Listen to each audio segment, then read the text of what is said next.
राधिका एक मध्यम वर्गीय परिवार की पढ़ी लिखी सर्वगुण संपन्न लड़की थी। उसके पिता उसके लिए रिश्ता देख ही रहे थे कि राधिका की बुआ एक बड़े घर का रिश्ता लेकर आ गई। देखने सुनने में सब कुछ अच्छा लगा तो राधिका के पापा ने राधिका की रजामंदी से उसका रिश्ता वहीं तय कर दिया। राधिका भी आंखों में नए संसार, प्यार और अपनेपन के सपने लेकर बहू बनकर अपने ससुराल आ गई।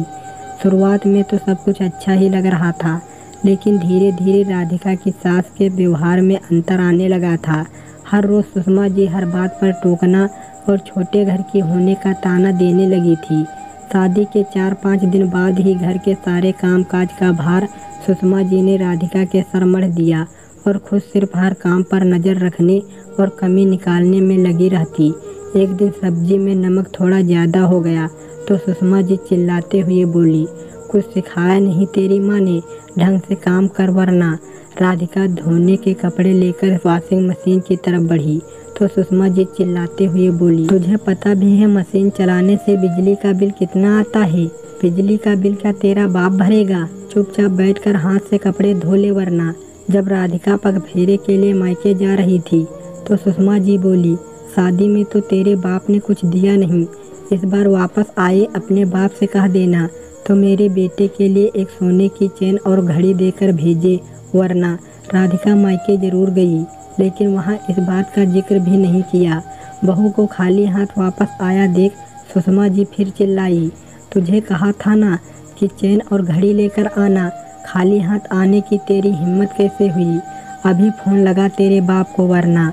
इस बार बाप का नाम आते ही राधिका के सब्र का बांध टूट गया और वो भी ऊंची आवाज़ में बोल पड़ी, वरना वरना क्या माँ जी, क्या कर लोगी आप? मुझे वापस मायके भेजोगी तो सुन लीजिए, ये घर जितना आपका है अब मेरा भी है, और अगर आपने बेटे की दूसरी शादी करने का इरादा है तो मैं आपके बेटे को तलाक भी नहीं देने वाली। और क्या करेंगी?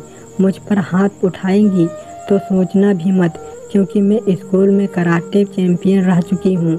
आप बड़ी हैं इसीलिए हाथ नहीं उठाऊंगी, लेकिन उठे हुए हाथ को ऐसा मरोड़ूंगी कि दोबारा उठाने के लायक नहीं रहेगा। और क्या करेंगी? रो धोकर अपने बेटे और ससुर जी को दिखाएंगी, मेरी शिकायत करेंगी, क्रिया चरित्र दिखाकर बेटे और परिवार वालों को मेरे खिलाफ करोगी तो सुन लीजिए, मैं भी एक स्त्री ही हूँ। ये रोना धोना और नौटंकी दिखाना मुझे भी आता है, और हाँ, ज़्यादा परेशान करने की कोशिश की तो पुलिस में रिपोर्ट दर्ज करा दूंगी। इसीलिए भलाई इसी में है कि आराम से जिए और मुझे जीने दे, वरना। बहू को चेतावनी सुनकर सुषमा जी का हल्क सूख गया। उन्होंने सोचा भी नहीं था कि सीधी साधी दिखने वाली बहू इतना कुछ बोल भी सकती है।